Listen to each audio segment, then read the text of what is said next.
হেমন্ত হঠাৎ অভিভূত কণ্ঠে বলে উঠল, কি সর্বনাশ, কি সর্বনাশ! চায়ের পেয়ালা নামিয়ে রেখে রবিন জিজ্ঞাসুভাবে বন্ধুর মুখের পানে তাকিয়ে রইল। হেমন্ত খবরের কাগজ থেকে চোখ না তুলেই বলল, রবিন, কাগজে কালকের ঘটনাগুলো বেরিয়েছে।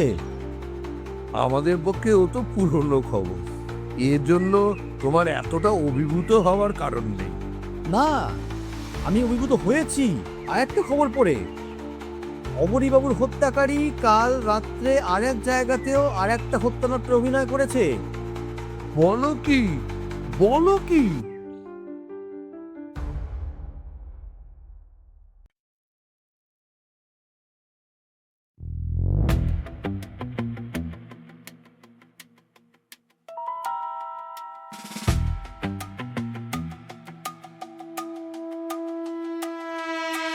হাত মেলেছে শহর জুড়ে নিঃশব্দ কলকাতা, ছায়ার ভেতর লুকিয়ে আছে অজানা বারতা। গলির শেষে ফিস ফিস করে অন্ধকারের ডাক, কে যেন বলে সত্য খুঁজে নাও, খুলে দাও সব ফাঁক। ভীষণ জাগে চোখে তার আগুন, রহস্য ভাঙার নেশা তার রক্তে আজও ধুম। পদচিহ্নে লুকিয়ে আছে শত গোপন কথা, একটি সূত্রেই খুলবে আজ অন্ধকারের ব্যথা।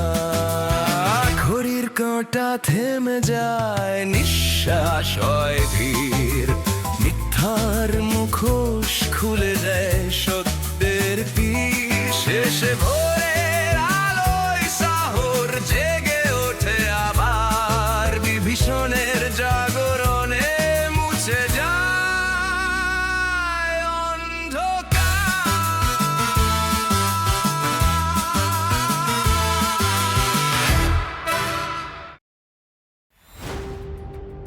শোনো, দ্বিতীয় ঘটনাটি ঘটিয়াছে 2 নম্বর তালপুকুর স্ট্রিটে।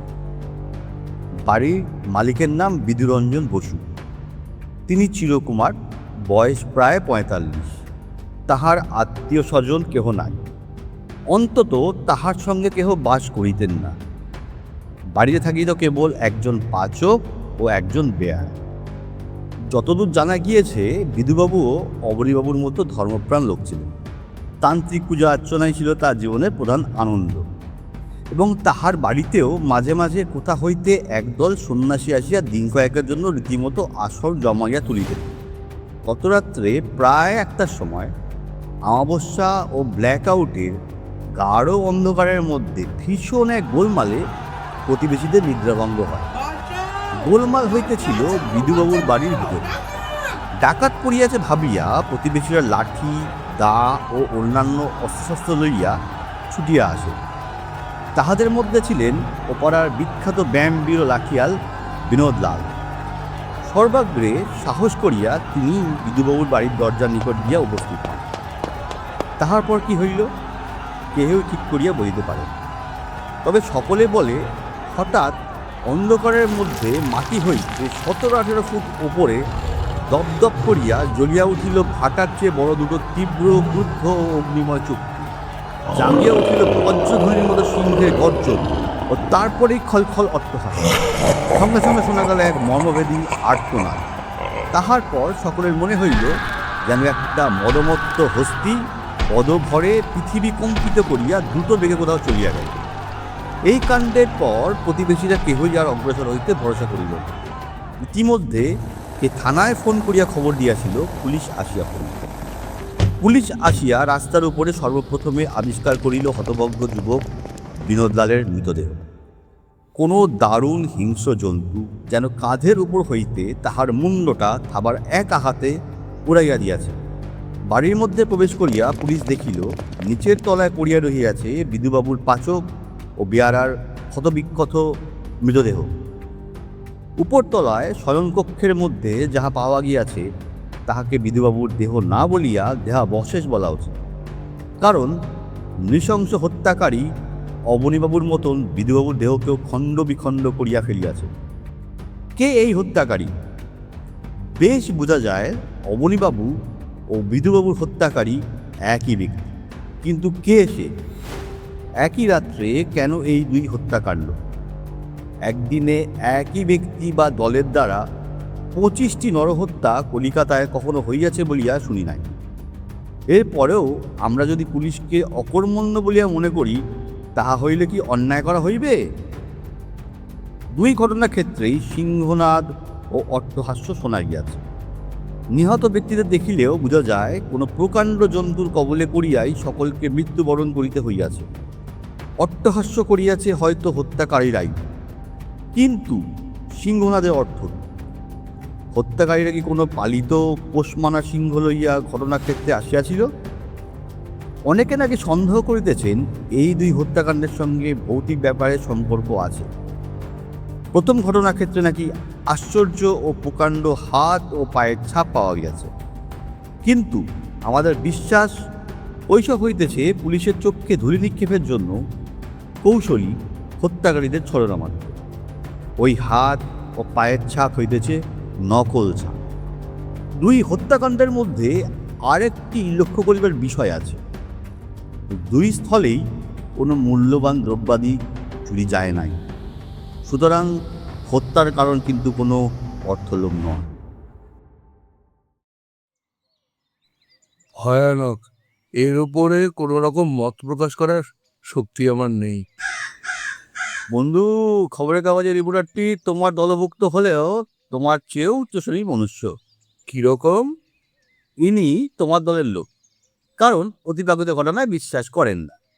আবার ইনি তোমার চেয়েও উচ্চ শ্রেণীরও বটে, কারণ হরেক রকম মূল্যবান পথ তিনি প্রকাশ করেছেন। মূল্যবান মত?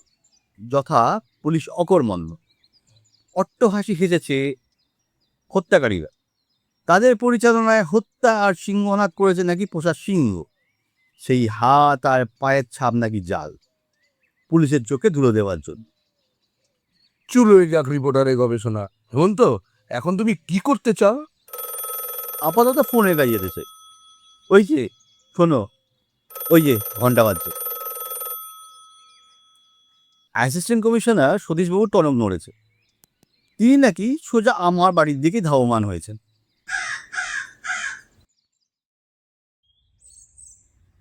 নতুন খবরটাও শুনেছেন? জিজ্ঞেস করলেন সতীশবাবু। আগে হ্যাঁ, কি কাণ্ড! কল্পনাতীত। ভুতুড়ে বললেও চলে। কেন? হাতির মতো উঁচু জীব, দানব মানুষের হাত পায়ের ছাপ, মাটি থেকে 17-18 ফুট ওপরে অগ্নিময় চক্ষু, খলখল অট্টহাস্য, সিংহনাদ, আছড়ে কামড়ে 25টা নরহত্যা, এসব কি? আমায় যদি জিজ্ঞেস করেন জবাব পাবেন না, কারণ আমিও হতভম্ব হয়ে গিয়েছি। আপনি হতভম্ব হলে চলবে না হেমন্তবাবু। খবরের কাগজওয়ালারাও পুলিশের বিরুদ্ধে জেহাদ ঘোষণা করেছে। আমরা যে আপনারই সাহায্য চাই। ভূপতিবাবু কি বলেন? ভূপতিবাবুর কথা ভুলে যান, সে একেবারে হাল ছেড়ে দিয়ে বসে পড়েছে। বলে ভূত প্রেতের সঙ্গে লড়াই করতে আর পারবো না, তাতে চাকরি থাক আর যাক। ভূপতিবাবুর সহকারী পতিতবাবু উপদেশ দিয়েছেন রোজা রাখবার জন্য। অতীত এর মধ্যেই ডাক্তারের সার্টিফিকেট দাখিল করে সে 3 মাসের ছুটি চেয়েছে। তাই নাকি? তার অসুখটা ভান। আসল কথা, সে এ মামলা নিয়ে নাড়াচাড়া করতে রাজি নয়। আমি কিন্তু তার ঠিক উল্টো, জানেন। আমি চাই এ মামলার রহস্যটা ভালো করে বুঝতে। আপনার অবস্থা কীরকম? সুবিধের নয়, তাই তো আপনাদের দরজায় ধর্ণা দিতে এসেছি। আমাকে লজ্জা দেবেন না সতীশবাবু, নিজের তুচ্ছতার কথা আমি ভালো করেই জানি। আপনার তুচ্ছতা অনেক শ্রেষ্ঠতার চেয়েও লোভনীয়। থাক সতীশবাবু, থাক। বিনয় আপনাকে হারাবার জন্য ব্যর্থ চেষ্টা করে আর সময় অপব্যবহার করব না। এইবারে কাজের কথায় আসা যাক। দ্বিতীয় ঘটনার ক্ষেত্রে কি কি সূত্র পেয়েছেন? সূত্র যা পেয়েছি, প্রথম ঘটনাক্ষেত্রেও সেই রকম সব সূত্রই পাওয়া গিয়েছে। বলুন দেখি। পরশুদিন একদল সন্ন্যাসী বিধুবাবুর সঙ্গে দেখা করতে গিয়েছিল কিনা? আপনি কি এর মধ্যেই ঘটনাস্থলে ঘুরে এসেছেন? না, তবে কেমন করে জানলেন? অনুমানে বলতে পারেন। আশ্চর্য আপনার অনুমান শক্তি। হ্যাঁ, বিধুবাবুদের প্রতিবেশীর মুখ থেকে যা শুনেছি, ঘটনার আগের দিন একদল হিন্দুস্তানি সন্ন্যাসী বিধুবাবুর বাড়িতে এসেছিল, কিন্তু খানিকক্ষণ পরেই তারা আবার চলে যায়। হ্যাঁ হেমন্তবাবু, আপনি কি সন্ন্যাসীদের সন্দেহ করেন? না না, অসম্ভব। ঘটনার সময় কেউ তাদের দেখেননি। যে এসেছিল, যার সাড়া আর চিহ্ন পাওয়া গেছে, সে তো এক বিভীষণ মূর্তি। সে মানুষ না দানব না জন্তু, কিছুই ঠিক করে বলবার উপায় নেই। হেমন্তর ভাব দেখে মনে হয় সতীশবাবুর কোনো কথাই তার কর্ণকুহরে প্রবেশ করছিল না।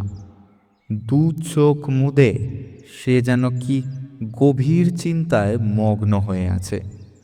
তখনই সতীশবাবু বললেন, বিধুবাবুর ঘর থেকে একটা জিনিস পেয়েছি হেমন্তবাবু। কি বলে? বিধুবাবুর একখানা ডায়েরি পেয়েছি। সাগ্রহে সামনের দিকে ঝুঁকে পড়ে হেমন্ত ডায়েরিখানা গ্রহণ করল। দু এক পাতা উল্টে বলল, যাদের ডায়েরি লেখার অভ্যেস আছে আমি তাদের ভালোবাসি, বুঝলেন? পুলিশের বহু সমস্যার সমাধান করতে পারে এই ডায়েরি। ওরে মধু, সতীশবাবুকে চার খাবার দিয়ে যা। ভগবানের ইচ্ছে নয় যে শ্রেষ্ঠ জীব মানুষ অলস হয়ে বসে থাকে। আমি পড়ি ডায়েরি আর সতীশবাবু নিযুক্ত থাকুন পানাহারে। কি বলে রবিন? আর আমি তুমি একবার আমার দিকে আর একবার সতীশবাবুর দিকে অবাক হয়ে তাকিয়ে তাকিয়ে সময় কর্তন করো। যার যা কাজ। তার মানে তুমি বলতে চাও আমি হচ্ছি নির্বোধ আর সতীশবাবু হচ্ছেন পেটুক? কিন্তু হেমন্ত আর কিছু বলতে চাইল না।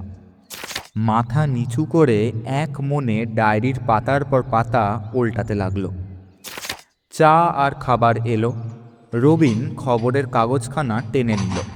চায়ের পেয়ালা আর খাবারের থালা খালি করে সতীশবাবু ফিরে দেখলেন হেমন্ত হাঁ করে এক দৃষ্টে কড়িকাঠের দিকে তাকিয়ে আছে। সতীশবাবু হেসে ফেলে বললেন, হাতে বই, চোখ কড়িকাঠে। আপনি তো উচ্চ শ্রেণীর পাঠক মশাই। যা পড়বার পড়েছি। এখন আমি ভাবছি, কড়িকাঠের দিকে দৃষ্টিপাত করলে আমার চিন্তা শক্তি বাড়ে। জানা রইল। এবারে আমিও এই পদ্ধতি পরীক্ষা করব। কিন্তু আপনার চিন্তা শক্তি বাড়াবার প্রয়োজন হলো কেন? তো ডায়েরিখানা পড়েছেন?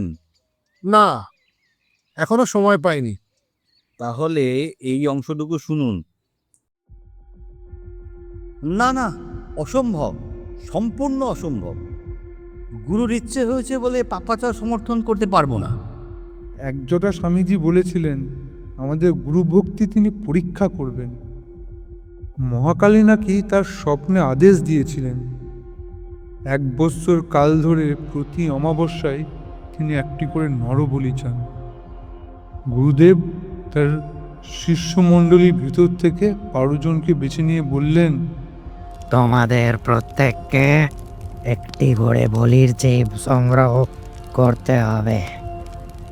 মহাকালীর ইচ্ছা পূর্ণ করলে আমি যে কেবল পূর্ণ সিদ্ধি লাভ করব তা নয়, আমার অনুগ্রহে তোমরাও দৈব শক্তির অংশ লাভ করবে।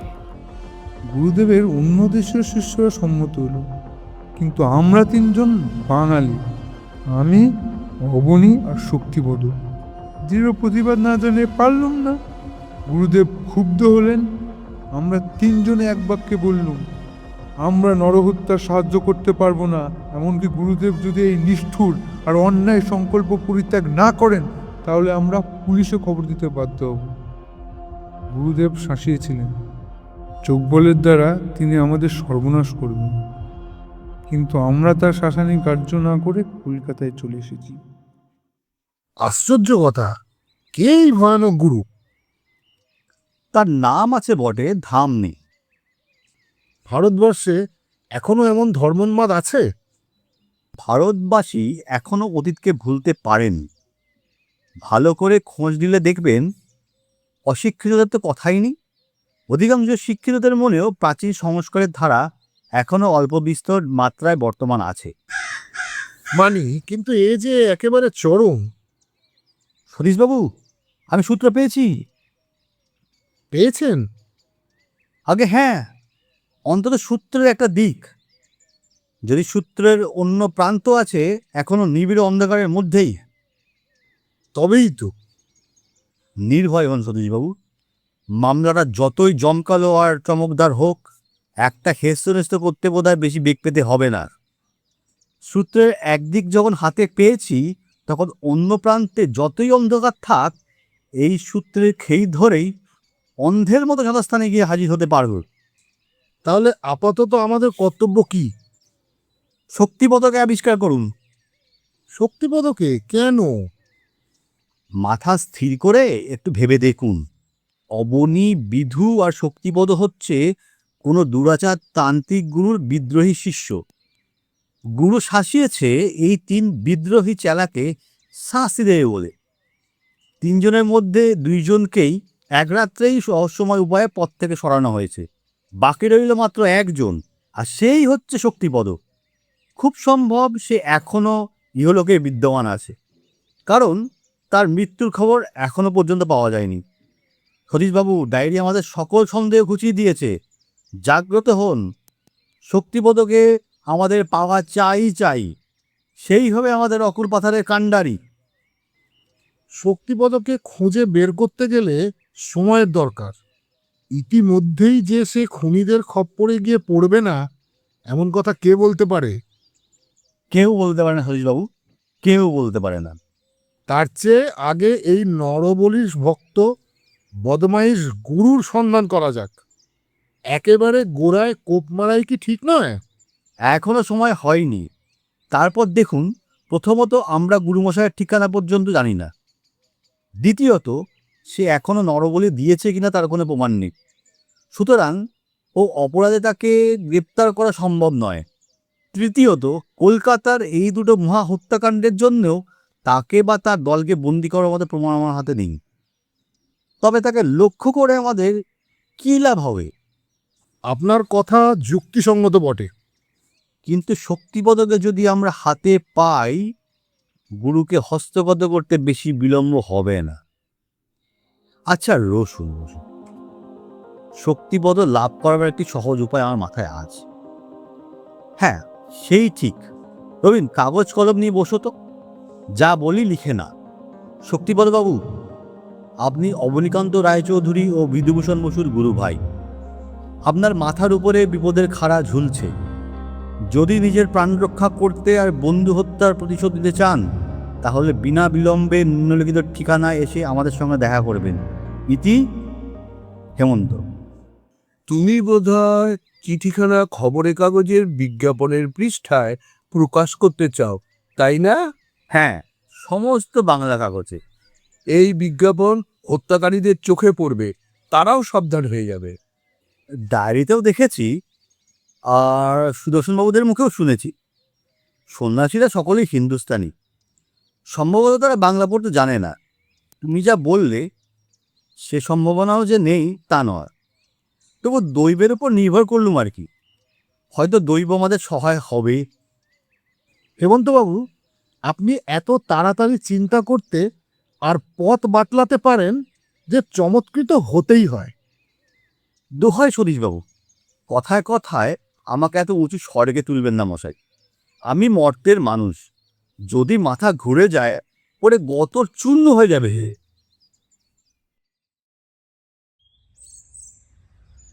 দিন 3 কাটবার পর হেমন্ত পাঠাগারের এক কোণে একটি প্রকাণ্ড সোফার সুগভীর কোলের মধ্যে প্রায় যেন বিলুপ্ত হয়ে গিয়ে একখানি পুস্তক পাঠে নিযুক্ত ছিল।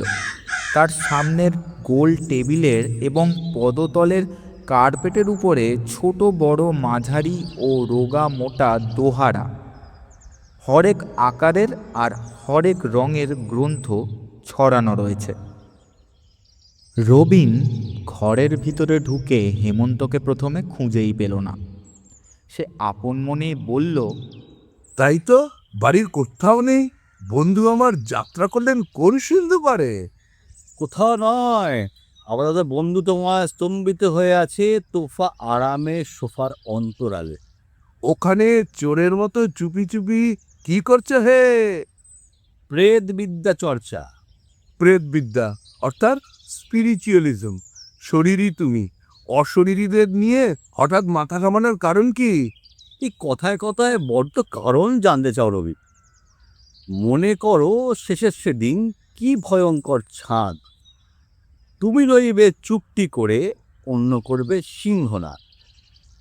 তারপর সোনার না হোক ননির দেহ পূর্বে চিতার আগুনে। তারপর তোমাকে আমাকে সকলকেই হতে হবে অশরীরী। কাজেই শরীরটা বজায় থাকতে থাকতেই অশরীরের নিয়ে রহস্যটা একটু ভালো করে বোঝবার চেষ্টা করছি মাত্র। সাধু সাধু, কিন্তু কি বুঝছ? বুঝেছি অনেক কিছু, তবে একটা বড় কথা হলো এই যে শরীর নষ্ট হলেও আত্মা অশরীরী হয় বটে, কিন্তু দরকার হলে সে আবার অস্থায়ীভাবে শরীর ধারণ করতেও পারে। এইসব রাবিশে তুমি বিশ্বাস করো? বিশ্বাস করতে বাধ্য হচ্ছি ভাই। এগুলো কি দেখছো? ছবি।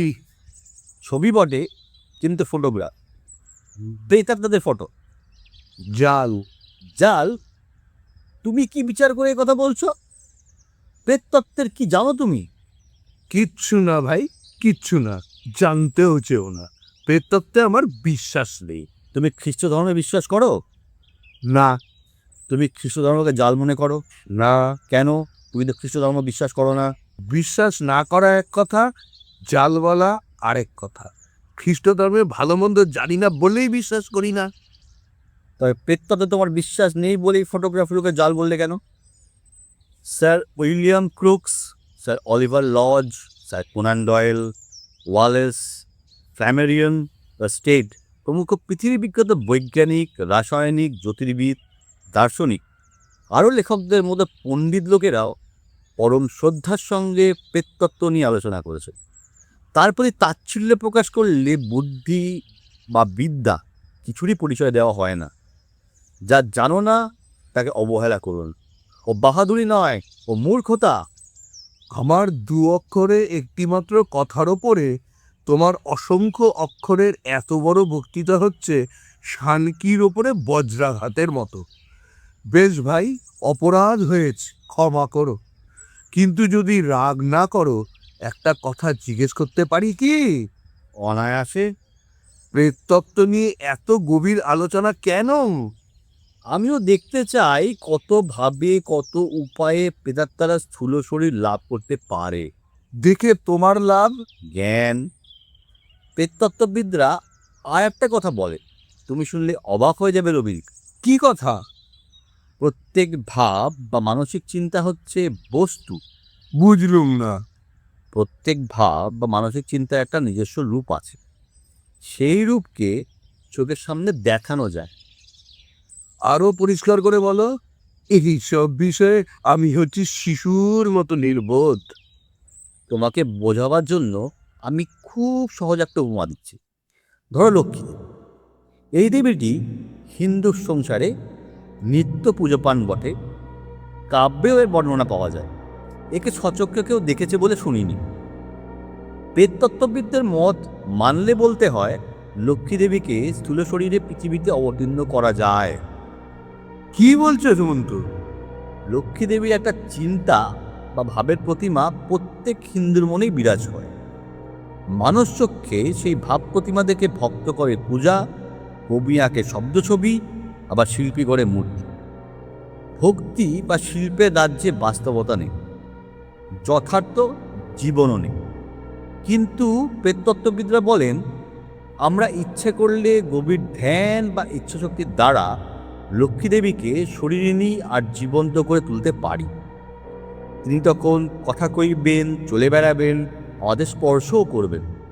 রক্ষে করো ভাই, এসব কথা আমার মাথায় ঢুকছে না। কেন ঢুকবে না?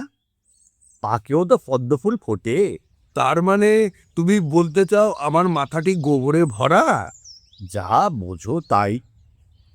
রবিন, পাশ্চাত্য প্রেতত্ত্ববিদদের কথা ছেড়ে দাও, আমাদের শাস্ত্রকারদেরও কি এই মত নয় যে সিদ্ধ সাধকরা ধ্যান শক্তির দ্বারা মানসিক দেবদেবতার মূর্তিকে বাইরের স্থূলচক্ষে জীবন্ত অবস্থায় দেখতে পান?